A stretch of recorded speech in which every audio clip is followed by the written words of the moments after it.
आदाबर सामीन, दुआएं मोहब्बतें और नेक तमन्नाएं कबूल कीजिए। दोस्त मैं हूँ आपकी मेज़बान इरम इमरान और आज के प्रोग्राम में भी मेरे साथ शरीक गुफ्तगू हैं नबीला। मैं खुदा करीम की शुक्रगुजार हूँ कि उसने हमें आज तक जिंदा रखा।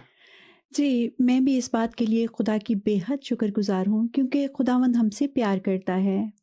सामीन, आज के प्रोग्राम में हम एक बड़े ही अहम मसले के बारे में मालूमात देंगे जो हम में से बहुत से लोगों का मसला है। लेकिन अच्छी बात यह है कि आपको काफ़ी हौसला और तसल्ली मिलेगी। लेकिन कभी कभी जिंदगी बहुत ज्यादा मुश्किल हो जाती है। उस वक्त हम बड़े मायूस और नाउम्मीद नजर आने लगते हैं।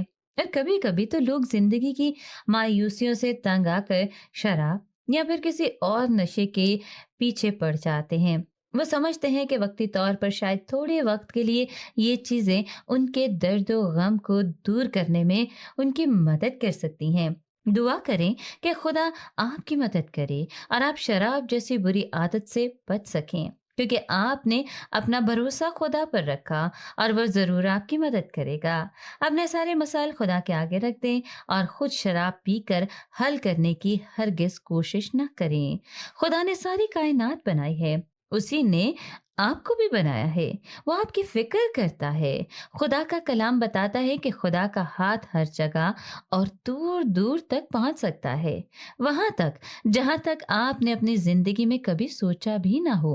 अगर आप शराब सिर्फ इसलिए पीते हैं कि आपकी जिंदगी के मसाइल से छुटकारा पा रहे हैं या रिहाई हो जाएगी, तो मेरी ये बात गौर से सुने। जब हम छोटे होते थे तो अक्सर खेलते हुए हमें चोट लग जाती थी। तो ऐसे हालात में हम मदद के लिए, अपनी हिफाजत के लिए या सुकून के लिए अपने वालिदैन के पास जाते थे।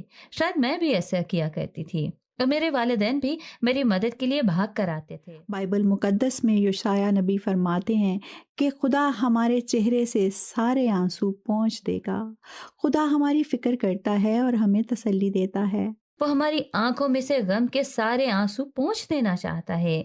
जब हम अपने दुख, गम, मुसीबतें उसके सामने रख देते हैं, अपनी मायूसियां उसके सुपुर्द कर देते हैं और कसूरों की माफी मांग लेते हैं, तो वो हमारी फिक्र करता है। जब हम अपने हालात बदल नहीं सकते, थक कर चूर हो जाते हैं, तो खुदा हमें संभाल लेता है।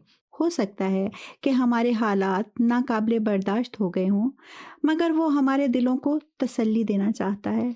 उसने अपने इकलौते बेटे यस्सु को भेजा ताकि वो हमारे लिए अपनी जान कुर्बान करें और हम अब तक जन्नत में उसके साथ रहें, जहाँ ना कोई गम हो ना परेशानी हो।